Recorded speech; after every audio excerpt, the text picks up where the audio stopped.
The Sunday school lesson for February 11th, 2024 is Worth Risking Our Lives. Daniel chapter 3, verses 19 through 28. Welcome, viewers and subscribers, to my channel, The Backstory and More. I am Audrey. If you are new here, notice the agenda. I will share the backstory, read the lesson text, and offer a brief lesson summary. The backstory takes us to the book of Daniel. Let's begin. The book of Daniel was written by Daniel. He is described as having the ability to understand visions and dreams of all kinds. He was able to relate to King Nebuchadnezzar the content of his dream when no one else could, then provide the interpretation. Daniel left no doubt as to the accuracy of his words when he concluded by telling the king, "This is the meaning of the vision." In response, the grateful king acknowledged Daniel's God as the God of gods and the Lord of kings and a revealer of mysteries. He also made Daniel ruler over the entire province of Babylon and placed him in charge of all its wise men. Daniel then requested that his fellow countrymen, Shadrach, Meshach, and Abednego, be placed as administrators over the province of Babylon. But their new positions of authority did not make them exempt from test of their faith. According to Daniel chapter 3, verse 1, Shadrach, Meshach, and Abednego are on the plain of Dura. There, King Nebuchadnezzar built an image of gold based on chapter 2, verse 38. The image depicted the king himself. Anyone who refused to bow to the image faced death. Obedience to such a command clearly violated the first two of the Ten Commandments, Exodus chapter 20, verses 3 through 6.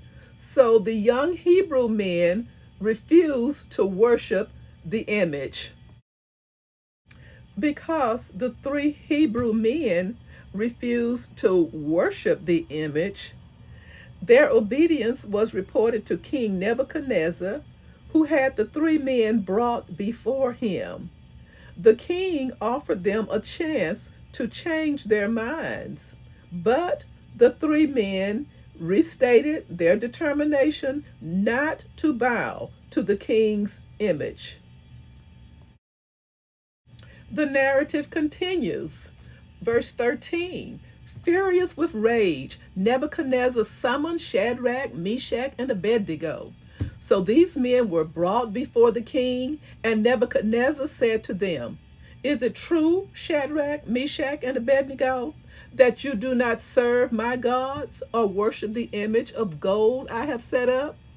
Now, when you hear the sound of the horn, the flute, zither, lyre, harp, pipe, and all kinds of music, if you are ready to fall down and worship the image I made, very good. But if you do not worship it, you will be thrown immediately into a blazing furnace. Then what God will be able to rescue you from my hand?" The narrative continues. Shadrach, Meshach, and Abednego replied to him, "King Nebuchadnezzar, we do not need to defend ourselves before you in this matter. If we are thrown into the blazing furnace, the God we serve is able to deliver us from it, and he will deliver us from your majesty's hand.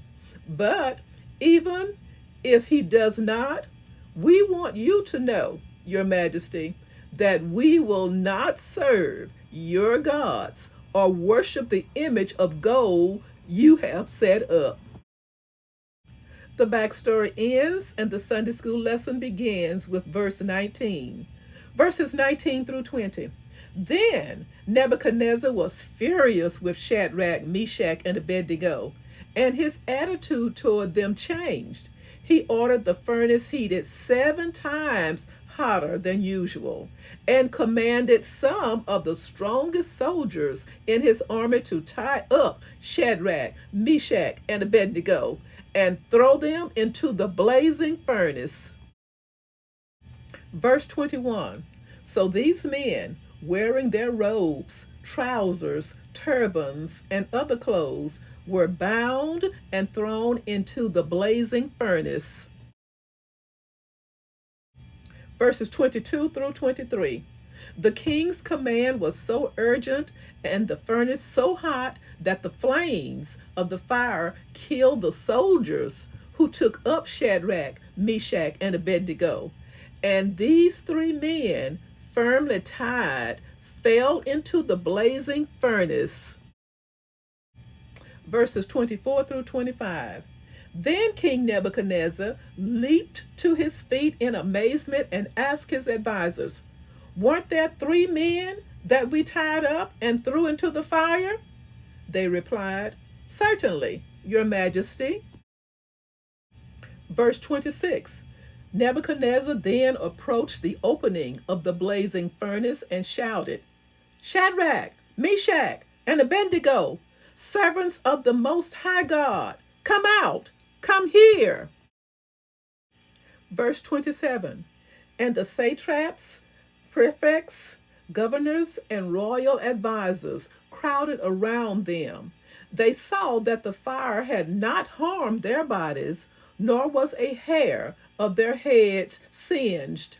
Their robes were not scorched, and there was no smell of fire on them. Verse 28.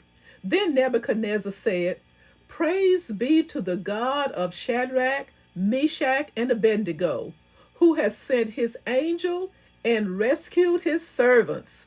They trusted in him and defied the king's command and were willing to give up their lives rather than serve or worship any god except their own God."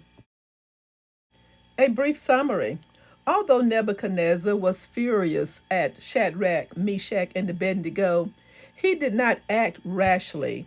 He invited them in and allowed them to explain themselves. He gave them a second chance. Their response was something like, "There is no need for us to offer a defense of our actions." In short, they refused the second chance they were offered. Note that the king's request was not as drastic as it could have been, since he was not asking these Jews to stop worshiping their own God altogether. He was merely asking them to make a certain addition to their worship practice. Was this not the least they could do to pay him respect? Yet the modern habit of rationalizing questionable practices was nowhere to be found in Shadrach, Meshach, and Abednego. They knew that other gods were not to be worshipped alongside the God of Israel. God has no equal, and he will not tolerate being treated as if he does. Deuteronomy chapter 4, verse 35 and verse 39. Any action that grants unquestionable alliance to a sovereign other than God is idolatry. That's what bowing before the statue would have done. It was one thing to work for the king and show him the basic respect due to those in authority. It was another thing entirely to acknowledge a rival to God. These 3 Jews expressed faith in God in 2 ways. One, they acknowledged that God was able to deliver them from both the blazing furnace and the king, who thought he had absolute power. They did not worship a weak God or a distant God who was unable to intervene in events on earth. They worshiped Israel's God, who had proven his ability and who desired to work for the good of those who love him. Deuteronomy chapter 7, verse 9. These three men were firm in their worship of God to the point that they refused to bow, whether God chose to intervene or not. God's non intervention was a strong possibility. Shadrach, Meshach, and Abednego were threatening the unity of the king's empire. If Nebuchadnezzar allowed them to walk free, he would appear weak and indecisive. So the king had to honor his decree and toss them into the fire. Not only that, but he decided to make an example of them by cranking the fire up so high that the men who threw them in died because they got too close. Nebuchadnezzar certainly was convinced. He referred to the Jews as servants of the Most High God. This praise culminated in a royal decree that protected those who worship Israel's God. Daniel chapter 3, verse 29. The point is clear. God is indeed the Most High God, and he will always prevail in the end. Those who worship him alone do so with this ultimate end in sight, regardless of short term suffering. Thank you so much for watching. Join me soon for the next backstory and more. Stay safe and may God bless.